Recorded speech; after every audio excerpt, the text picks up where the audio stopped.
I was talking to my friend yesterday and I was telling her like how the polarity of men and women have just been totally abolished. And I was telling her like I don't know what went wrong. Like I don't understand what happened, but it's definitely not the same. And today I was watching a video because men don't want to do anything for women anymore. It's like most women in America are living in masculine energy and the men are living in feminine energy. It's so weird.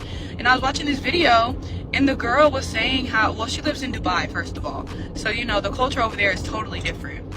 And she was basically explaining how men in America have been so desensitized to women, to their bodies, from PORN, from women just being vulgar on social media, being vulgar in person. I mean, not to judge anybody, but we literally have naked women walking for money on the street.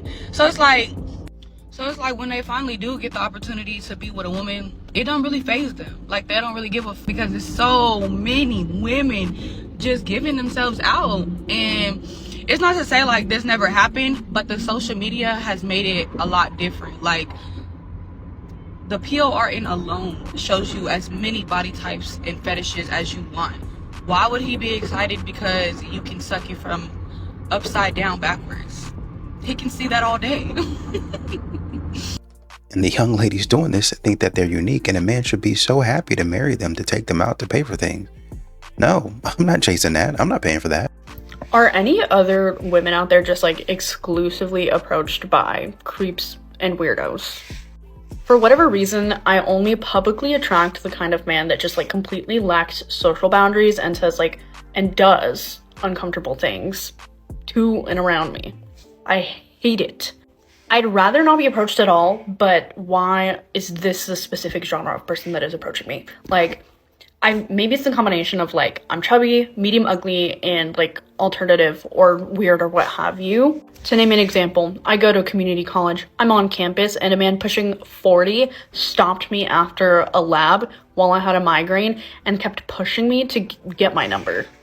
I had another guy trauma dump about his grandfather dying and then just got up and walked away from me when I casually mentioned that I spent the weekend with my boyfriend. I want to know what provokes them to approach me specifically. I don't know. I mean, alternative style aside, the men that you want are not approaching you. Y'all said y'all didn't want it, and they've found better things to do. This might be controversial, but I think about this a lot, and I don't think many people talk about it. I have dated quite a bit in my life, and I will tell you that overall, I am very disappointed by men. I feel like women have evolved in so many ways, and men are so behind. And I'm a mom to a boy. I had a boy. And trying to reconcile my almost disgust in men, but now raising a man.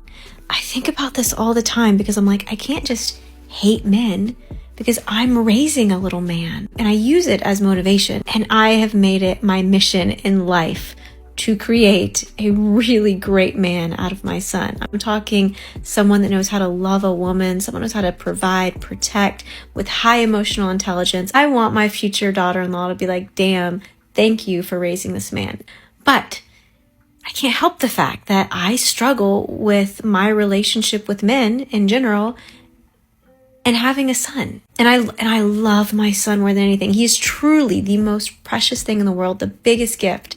But I just find it so ironic because men have really disappointed me. And it's just interesting that now I have a boy. Does anyone else think about this? I guess I just wonder how you think this is going to go, being the all-knowing, all-powerful, all-evolved, ever-present and smart mother. How do you think that's going to end up? I'm going to go into why I don't agree with being flown out. First of all, a man is treating you like an object. He's treating you like DoorDash. Okay? He's literally ordering takeout to be delivered. Ma'am, no. They come to you. Sprinkle, sprinkle. Who's the prize, ma'am? Who the prize? You? Okay, well then they come to you. Sprinkle, sprinkle. They get on a plane. They pack luggage. They walk through security checks. They pay for parking. They take time off. They board their animals in the kennel to come see you. You get it? If you're doing the other way around, you're a takeout. And you know why a lot of men won't offer to come see you? Because they might not get nothing out of it. But they feel like using the power of suggestion as far as paying for all this stuff and that stuff, that you're going to feel obligated to do something for them in return. And if they don't get you your own hotel room or make arrangements to stay together, you're going to be feeling like, okay, well, he spent all this money, maybe I should do, because you don't understand your value. Now, make them come to you and get a hotel, and you'll see them for lunch and maybe dinner, and maybe they can take you shopping. And then we'll see where that goes. But a lot of y'all women be flying out and feeling obligated, and it's literally like ordering DoorDash. And let me tell you a secret. If you fly out, they know you fly out for everybody. Whether I go to DoorDash or the restaurant, it really doesn't matter. Y'all treat yourselves like a commodity, like an item. So what do you think is going to happen? I finally understand how you see not the cutest guys pull the hottest women. This is their mindset. So if you're a dude, you want to get hotter girls, this is what you have to do. Say they don't feel hot compared to society and what society's narratives are being pushed with attractiveness. They're like, okay, I don't meet those standards. But they somehow end up getting like the most beautiful girl in the world. Over time, they're like, oh wait, this girl's attracted to me. This girl desires me. I've been able to pull this baddie. They now have this belief that they're desirable by baddies. That becomes a belief. They have proof. They're with a baddie right now.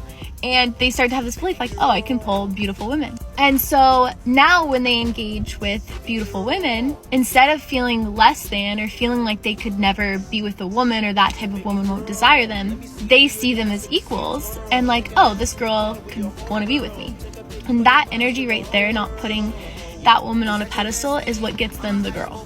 Because we have self-fulfilling prophecies for ourselves based off of our thoughts. So the guy that walks up to the beautiful woman and is already thinking there's no way this girl's going to talk to me, or he'd be shocked if this girl entertained him, that guy is creating a self-fulfilling prophecy that that girl's not going to talk to him because he's already expecting her going into the interaction to not be interested. And the guy that's been with the baddie before is going up to her being like, let's see if I want her. I can have any of the baddies in the room. Let's see if I want this one or if I want the other one better. And that girl's going to feel the energy of that he's not trying to impress her, that he sees her as an equal, and she's going to be drawn to that energy. She's going to be like, wait, why is he not trying to impress me?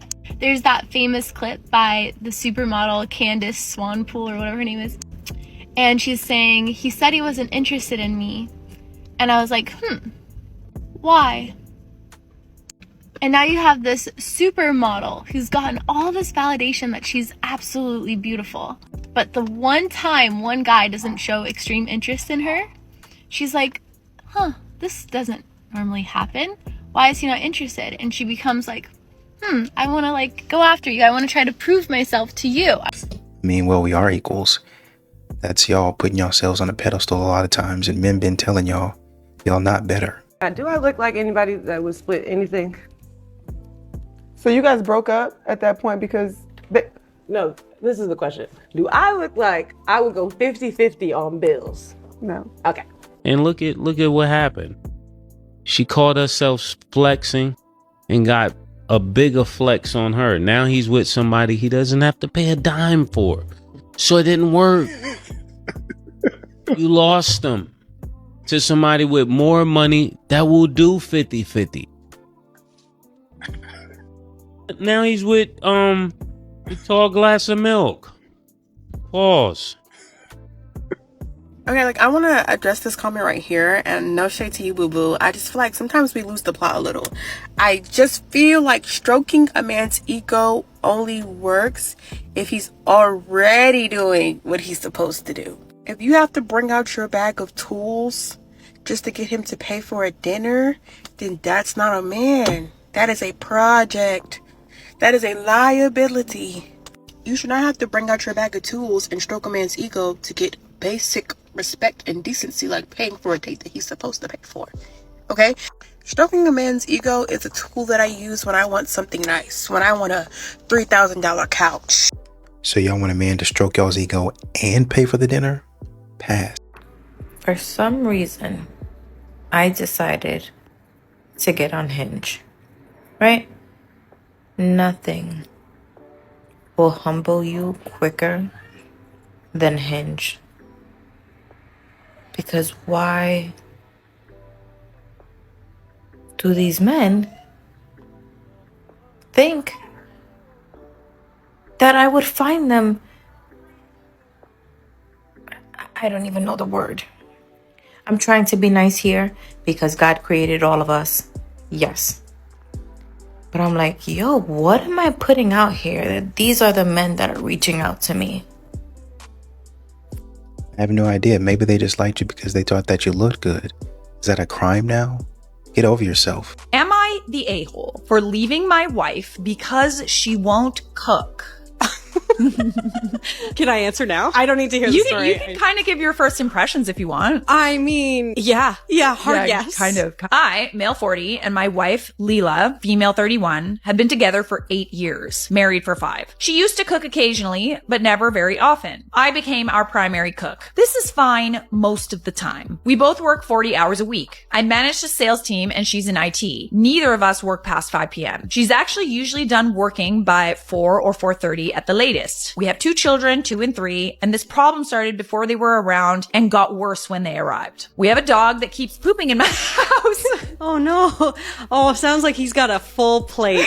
Oh yeah, I see where this is going. Okay. I like that little extra bit of context. I want to get rid of the dog, but she freaks out about it. So every day I have to clean up poop. It's a medical problem for the dog, not an age or behavior issue. We have 2 kids. It's not safe to just leave poop around, so I clean it up every day, sometimes twice. I also do all of the yard work and driveway in the winter. If there's a problem, I have to coordinate with companies to come do repairs or take in the car, etc. If there's a problem, it's my problem. I have a more flexible work schedule, so I'm the one who takes the kids to doctor's appointments. We split drop off and pick up from our daycare service that is 20 minutes away. My wife primarily does the laundry and dusts the house. Okay, so she does do laundry. She's supposed to clean up after her dog, but whenever she does, she gets angry about the mess and throws a fit. So I almost always do it to avoid this. We split cleaning, vacuuming, bathrooms, etc., except for during and laundry because I do it wrong. People tell me I can't hold this as a reason for being upset, but this is part of what makes it hard to overlook the whole cooking thing. I make $300,000 per year and she makes about $40,000 per year. She prefers to work, so she will have a career even though she doesn't need to. I'm fine with this. Our daycare is cheap. Because of the income split, I pay all our bills. Cars, the house, utilities, vacations, which I have to plan after she nags me until I schedule one. Dinners, fun, everything. I have no idea what she spends her money on. There's a constant stream of Amazon boxes coming to the house. It's fine. I cover the main things. Her cash is extra, but I afford the ability to do that. My choices are often scrutinized by her, which has led us to have the life we have. A nicer house with nicer cars and a nicer neighborhood, and taking nicer vacations than anyone either of us grew up with. Again, I make dinner almost every night. I absolutely dread talking about dinner because I know I'm either making it or ordering it. She's a picky eater. One night I made 3 dinners because she was upset and kept not liking what I made her. So she didn't like what he made her. It made him snap. I didn't yell or argue. I just went to bed. I don't feel appreciated and I'm considering leaving because even when I have a cold and ask Leela to cook, she tells me no or will get fast food. She refuses to cook.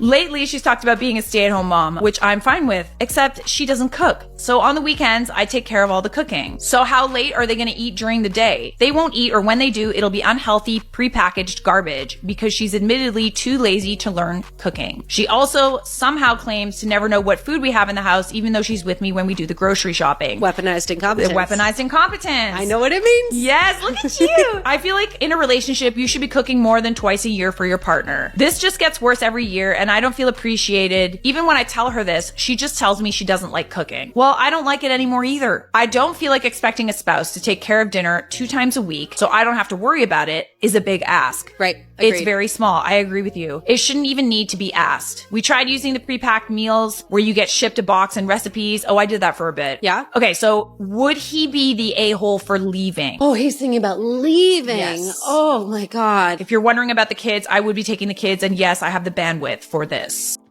Well, I'm glad there are a lot of women in the comments that understand that this is not the right thing to do and that this is in fact a double standard. They said if the roles were reversed, everyone would be screaming for her to leave. Absolutely. She's doing what she's doing because she knows she can get away with it. And the man has been trying to tell her and be graceful with her and understand her, but she's continuing to do it. And now that he's saying, you know what, I'm about to get up out of here, you want to have a problem with it. I'm seeing a lot of ladies come on this app talking about if I was a guy, I would pull mad girls. No, the f would not. You don't think there are guys out here that already know, hey, girls really like flowers. They like being told they're pretty. They like getting gifts. They like emotional intelligence. They like being treated with respect. You don't think a lot of these guys already know this stuff? And I'm not talking about the guys who are just going out there just to fuck. I'm talking about the guys who are genuinely out there trying to look for genuine connections and all that kind of stuff. You think that changes anything? It doesn't. Some of the most respectful guys out here, the most, genuine, kind men out here are still getting hoed out. Crazy. What makes you think that you can just come over to this side and you just got it like that? I'm confused. Cause you don't hear no guys talking about if I switch to the other side, it'd be whatever the case. Cause it's a whole different landscape. You can't just know that. You've never been in my shoes. So how the fuck you know what it takes to be me? How would you know?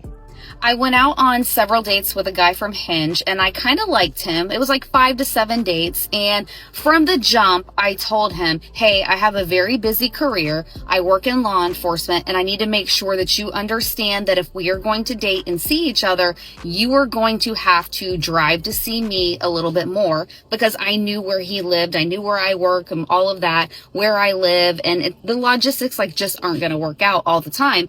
So I was upfront, transparent, and told him, you are going to have to put in a little bit more effort commuting to come and see me. He was all cool with that and everything. So everything's going well. One day he asked hey, one day after work, can you stop off and maybe we could have drinks or something, and I was like, I definitely cannot do that. I drive a police car to work and that is not something that I can do. In addition, my work is very serious about our work cars. They are only to be used to drive to and from work and for official purposes only. I explained that to him. He was like, cool, I completely understand, all of that. So then he was asking me, hey, on a Friday, do you think that you could cut out of work a little bit early? You could get home, maybe drive over here and see me. We could go out or whatever. I was like, bro, I cannot cut out of work early. I told you, I work in law enforcement. Every second of my work and my time is accounted for because it is taxpayer money. I don't get to cut out of work early. This is not a career that I can do things that normal people can do. I just can't do it, and I wasn't rude about it. I just said, hey, I totally can't do that. I explained the taxpayer money. I'm like, you pay taxes, you pay part of my salary and I pay part of my salary, whatever the case may be. But we just have to be legit. I don't do that. My boss scrutinizes a lot, but that's just how we are. So I start getting the text messages where he just likes them instead of actually responds or expands upon my text messages. And then the text messages start to get less and less. I honestly do not understand why I can show up telling a person, these are the time constraints with my job, my life, all of this. I'm not even asking you to take me to expensive restaurants and all of that. I'm just asking for somebody to put a little bit of effort into the commute and the time spent a little bit more, because I can't do that with Bay Area traffic and all of that. Makes it a little bit difficult. I get that you can't get out on company time. I get that you can't use the company car. But what he's asking for is a little bit more effort. You're hiding behind your job as an excuse as to why you can't go see him. Give a little bit more effort like you would want him to do for you. There is a bill being proposed that would ban corn in the United States, and this is dangerous for women. Now, bear with me because I know it sounds kind of counterintuitive. I think a lot of people believe that banning corn might actually be a good thing. It's doing a lot of detriment to young people and really warping their minds and their concepts of consent and normal healthy sexuality. First of all, a lot of women are going to be out of work, and they are going to be the women who are some of the most vulnerable people in society. So we're not just talking about people who literally exchange sex for money, as you might be thinking. We're talking about strippers. We're talking about cam girls. Like so many other things this administration has done and continues to do, this is ultimately going to be about controlling women, because watch how quickly, if this passes, they're going to start changing the definition of what corn is. First, it's going to be, you know, graphic images of sex taking place. And then it's going to be women being topless on any social media. And then it's going to turn into shirts that are see-through that women are wearing. And then it's going to turn into skirts that are too short. And do you see where I'm going with this? They don't want us to be able to exercise any sort of freedom when it comes to what parts of our bodies we show and to whom. So right now, maybe it's like, okay, well, they're trying to ban this thing that could be really harming the children. But eventually, your backless dress that you posted a picture of yourself wearing on Instagram is going to get you arrested. Lizzie said, oh no, promiscuous women may need to get a real job. One that doesn't objectify their bodies. One that doesn't put them in mental distress. Oh no, how awful. We are so done in America. How dare they attempt to ban this? Me and this man was talking and he was like, he doesn't want to work. Actually, he doesn't want to have a job at all. And I said, okay, princess, that is the last time I spoke to him. That is the last time I spoke to him. So yeah, that's where I'm at with his love. So yeah. I'm going to need y'all ladies to start stepping up and taking care of the men. Drizzle. I'm not saying every marriage is like it, nor should every marriage be exactly the same, but I was headed to the grocery store and my husband texted me and said, I just got off work early. I'll meet you there. Are you kidding me? Yes. This is a play date. He could have just gone home. He could have just been like, I'm tired. I'm gonna go sit on my phone. No. He wants to come grocery shopping with me. Are you kidding me? You're my best friend. You're my lover. Why are you so cool? Am I going to see myself the way God sees me, or am I going to see myself the way the world defines me? Being a Bible means that you take accountability for everything that you do. No, but then you try to excuse it and say, it's not an excuse. well, God no, said... I'm not saying people don't do that, but that's not what I'm talking about. When the word says that you have been made into a new creature, when you choose to put old things away, you are now made into a new creature. Yep. New creatures mean new creature. I don't care about what the world says. New creature to God. That doesn't make you a new creature to man, because we are not God. Here's an example, Anissa. Let's say there's a man, and this man has just been doing his best to be a good man of character and charisma. And he has personality, and he is compassionate, and he wants to be the best husband he can be. And you know what? For the rest of his life, he's only going to make $25,000 a year. A high value, high earning feminine woman, would she look over him? Absolutely. And it's the same way that a high value, high earning masculine man, because that's what we're talking about. We're not talking about God. And this is why I get frustrated, because people try to bring God into it. This ain't about God. This is about humans. Although everything is about God. Now people gonna be in the comments. It's not about using God as an excuse. Yeah. Let's use me as a perfect example. Let's get real transparent, because I've been on the podcast before. You know, I was a mom at a very early age. I got married very young. I had twins with my husband, but I am now a divorced woman. A lot of the problems I hear is the Kevin Samuels of the world. I am not deserving of love because nobody said that. Well, don't deserve what I consider to be the best of what I feel like I need, because of the fact that I used to be a wife and I was a mom. Like, I was a child of rape, never had a father in my life. So let's use you. Yeah, use me as an example. So here's an example. Real talk, Anissa. Mm-hmm. You're stunning. Beautiful woman. Thank you, girl. You have 4 children. Mm-hmm. You've been married. Now you're divorced. Yes. 4 children. Real talk. Yeah. I know how amazing you are. Woman of God. Mm-hmm. You have a past. The truth of the matter is, when you chose to have 4 children, the amount of men, because there's already a small amount of high value, high earning masculine men. Small amount.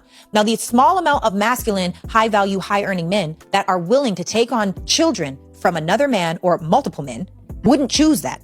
Mm-hmm. So now the pool is smaller. Right. Now, does that mean you don't deserve love? No, absolutely not. Does that mean you don't get to have an epic love story? No. Absolutely not. Right. No one is saying that. You get to have exactly what it is that you want to have. However, there are decisions that you made in the past that now are going to affect your future. Yeah, I agree. I'm not saying I don't accept That's just the real. But you know what people do? People say, well, God says that I am beautifully and wonderfully made and I am a new creature. And just because I have kids, I deserve the same exact opportunities that you deserve. No, you don't. No, you do not. Now, does God have favor? Yes. You are favored. Right. So you might get certain opportunities that some people may not get. And then on top of that, when you're beautiful, you might get different opportunities that may not be. Now, if you were super highly unattractive and you had 4 children, that's crazy. There's no way that a high value, high earning masculine man, the one thing that was going to work on any attractive woman's side is that masculine men like an aesthetic. Yeah. So unless you're just super beautiful, which I am, most times it ain't gonna go. Yeah, it is what it is. And it's okay, but we have to call a spade because when we start to have those conversations, then healing actually starts to creep in. Mm-hmm. When we can say, you know what, baby, if you have children young, with a man that you're not married to. Right. The odds of XYZ in the future start to diminish. Now, if you choose that, do you, but at least we had the conversation. And I feel like a lot of women are like, oh, I'll just have a baby. There is no babies are for life, prayerfully, your whole life. So I just feel like the conversation needs to be had.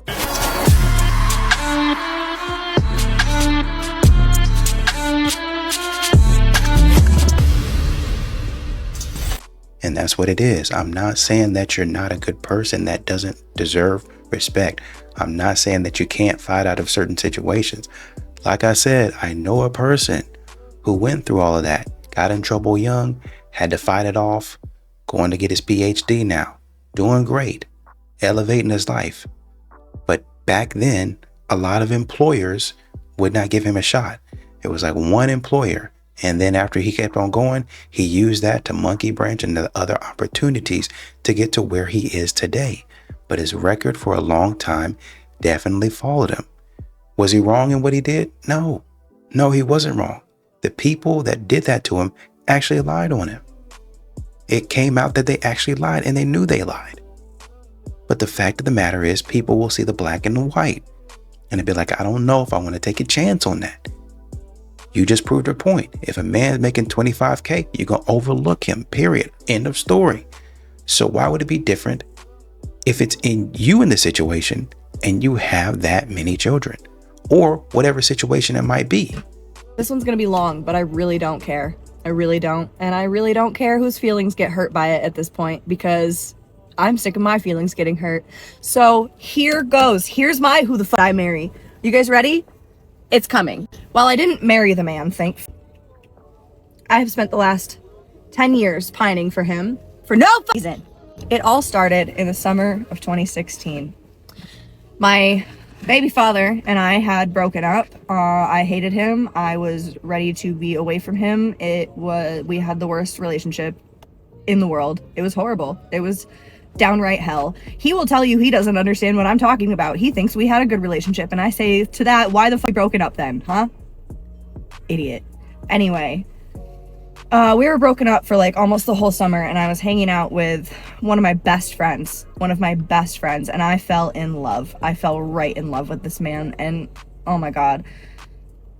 However, toxic relationships will toxic relationship, and I ended up hooking up and getting back together, and hooking up and breaking up and getting back together, and like we hooked up a handful of times over the summer, and then in the fall we got back together, like fully got back together, and we're very happy to do so at this point in time. And I think that's the only reason I have a child, because this man is impotent, empty. The swimmers are slow. It took me 2 years of not trying to be careful to even get pregnant, and I think it's because we were so happy to be back together that we didn't stop for like a week. Yeah, so anyway, he beat me and we break up again, and I'm back hanging out with my best friend. Still in love with him, obviously. Even when I was back with Idiot, I was still hanging out with him, because at that point I just like was so over our relationship, but for some reason like couldn't let go. If you've ever been in it, you understand, okay? I never cheated on him, but I was definitely spending all my time with another man. I don't need to hear anything else. You're out there on your worst behavior, acting silly. Who'd you marry? Who are you? Men will never be emotionally intelligent like women are. If you're hoping for an emotional bond with a man similar to the one that you have with your girlfriends, that's literally not possible. So for all the girls out there who are dating their boyfriends and they're like, well, you know, emotional intelligence can be fixed by therapy and awareness and exercising their empathy. If you're not happy where they're at right now, you shouldn't be dating them. We don't date potential. And honestly, a lot of the times guys will front like they're empathetic and actually emotionally intelligent, and they're not. I dated a bisexual lawyer who did cases for underprivileged people like pro bono, and I thought he had a heart of gold. That's true, but his emotional intelligence, even doing work like that, like a peanut. The best case scenario is that you're dating someone who is financially responsible enough and emotionally intelligent enough for you to be happy. Anything less than that, cut, because you will regret it. And stay single. Modern women continue to pat themselves on the back and put themselves on the pedestal that they don't belong. The thing about it is, a man is nothing to be kept, because a man is the easiest thing to get. It's actually harder to go pick out your nail color at the nail salon than it is to get a man. And y'all's wives are leading the charge unprovoked. They're miserable. They are not checking for y'all. They want out. They're looking for their escape plan as we speak. They're telling us how boring you are, how much emotional intelligence you lack, how you can't regulate your own emotions, how you're narcissistic, how you're abusive, how you only got a little bit of money, how your feet stink, how you don't clean up behind yourself, how you don't carry your load in the marriage or in fatherhood, how you don't put things back, how you don't go on dates, how you're boring, and everything about you is boring. So don't get mad at me. I'm just the messenger. Well, he said right there, communication is key. Y'all say y'all want effective communication, but then you start to try to insult them. You don't clean them after yourself, your feet stink, yada, yada, yada. There's a lot of stuff, I guarantee you, that women do by themselves that is absolutely disgusting to men. We don't have to guess because we see it here every day on social media. They tell you exactly what they're doing, why they're doing it, and then they just laugh about it. Y'all sit up here and act like men are the most disgusting. Men are the only ones that don't clean up after themselves. Men don't cook, they don't clean, they don't do all this stuff. But yet and still, we get on here every single day and hear how a woman does not keep herself. She does not take care of herself. She gets all up on social media looking homely, looking homeless, and got money. Walk around in your pajamas, not looking presentable. And I'm not one to dress up, but you got to understand there's a certain way you present yourself, and y'all are not doing that. But y'all got the nerve always to pick at men, to talk down on men. It's always something with men. He was right. Y'all giving advice and y'all don't know what you're talking about. And then when you come back, y'all do this, y'all do that. Y'all don't know the number of problems that y'all have, that men on a daily basis, every hour, they got to listen to and fix. Y'all interrupt and destroy a man's day, his mindset. A man could be focused on getting the bag, and y'all call him with foolishness, crying and complaining, and mess up his mental state with your negativity. It's always something wrong. It's always nagging. And y'all get mad when a man don't want to do nothing, don't want to be around you, and just want to leave. The other red flag is she's always feeling that you missed the pay. Every conversation, my bills, she always got a problem. Those are red flags. This broke, I can't deal with this. Red flags. Stop trying to be Mr. Save Her. Because most of the time, a woman that's conscious of liking you don't want you to know she has a financial problem. Hey man, do me a favor, push the like and follow button and help me run these numbers up like somebody would have stole a credit card. Ain't no way y'all are gonna help me out. And my dad was like, loved my mom so much still. He was like, oh, it's my baby anyway, I'll be with you.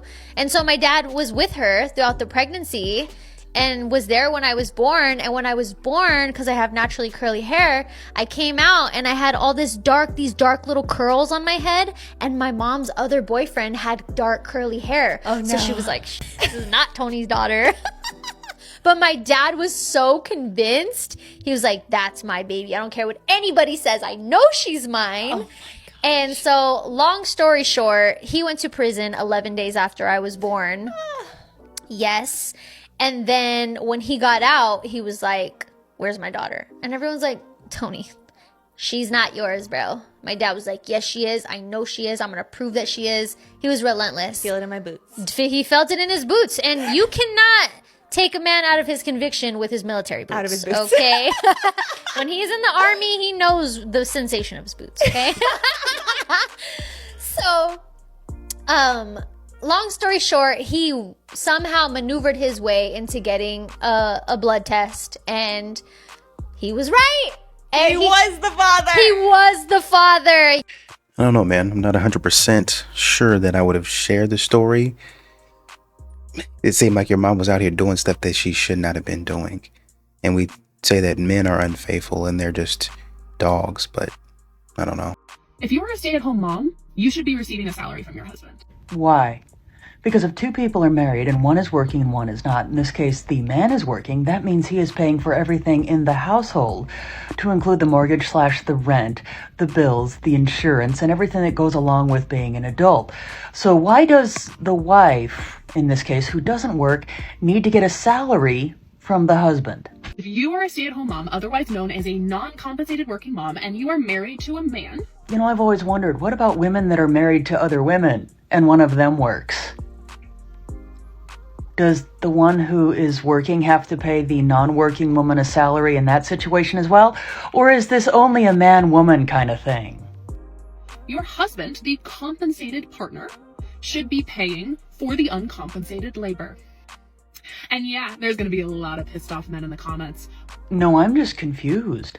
Why exactly would a spouse expect to get paid for doing the work that a person, if they were single, would be doing all on their own with no reimbursement? This doesn't make any sense to me. Try to replace you. Try to replace a stay-at-home mom. You're going to be paying for a chauffeur, a chef, a nanny, a project manager for the house. In fact, recent data has shown that stay-at-home moms, non-compensated working parents, if you had to pay them a salary, it would be at least $175,000. This really doesn't make any sense, and it seems a bit one-sided because you notice how you never hear this conversation coming up in same-sex relationships? It's only men and women. Why is that? So if you are a non-compensated working mom, if you are a stay-at-home mom, you deserve a salary from your husband. I said it. Sure, right. So let me ask a question. What about single parents? And that includes single fathers. Are they going to get paid for all of the work that they do that goes uncompensated for, that is just expected of them on a daily basis? And who's going to pay for that? I mean, seriously, people are expecting to get paid for things that are just part of being an adult. I was walking around downtown and this guy who was like probably late 20s said, "I really like your style." And I was like, "Oh, thank you." We both continued to walk. It was a beautiful interaction. It's the kind of interaction you have with like a random girl in a bathroom on a night out, as we all know. So literally the only thing that makes it remarkable was that it was just like a seemingly hetero guy. And I'm also someone who hates being approached. I wouldn't count this as being approached. It was just like a nice person being nice. It was lovely. More people should try that. They do. It's just that y'all be calling men creeps when they do it. One of my non-negotiables is you have to be open to trying new food. I'm not going to Thailand for you to try to order chicken tenders off the kids' menu. That's fair. That's fair.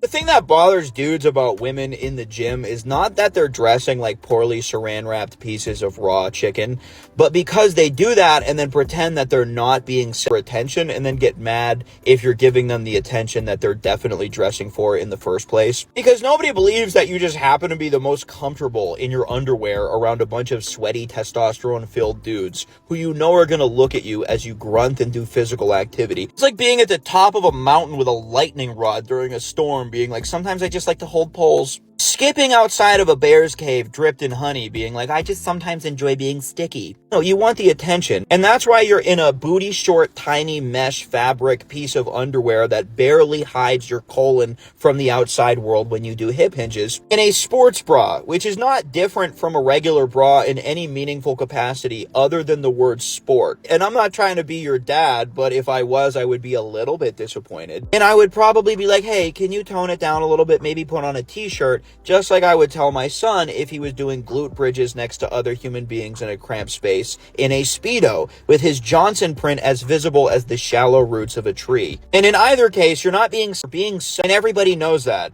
Is it possible to really see somebody for the first time and look in their eyes and feel a connection and be like, wow, you're the one?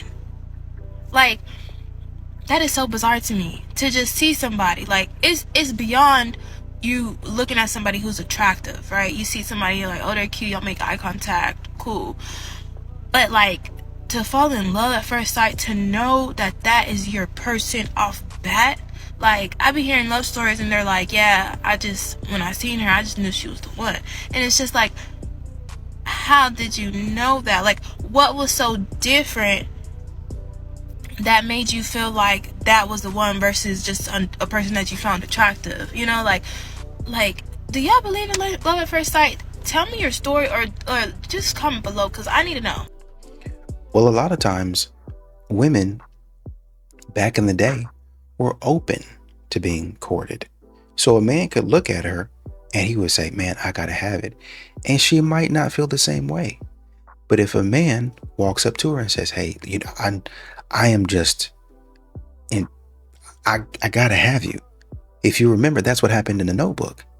And the woman wasn't really receptive to it at first. But then at some point in time, she was like, you know what? Let's try it. It didn't take her all day. It didn't take her all summer. I think it might have been like a week or so, maybe 2 weeks in the film, that she was like, okay. She accepted that, hey man, why don't we go out to the movies? She accepted it. Even though she wasn't sure, she accepted it. Now in The Notebook, she did a lot of weird stuff that she probably shouldn't have, right? But I'm just dealing with, how can that happen?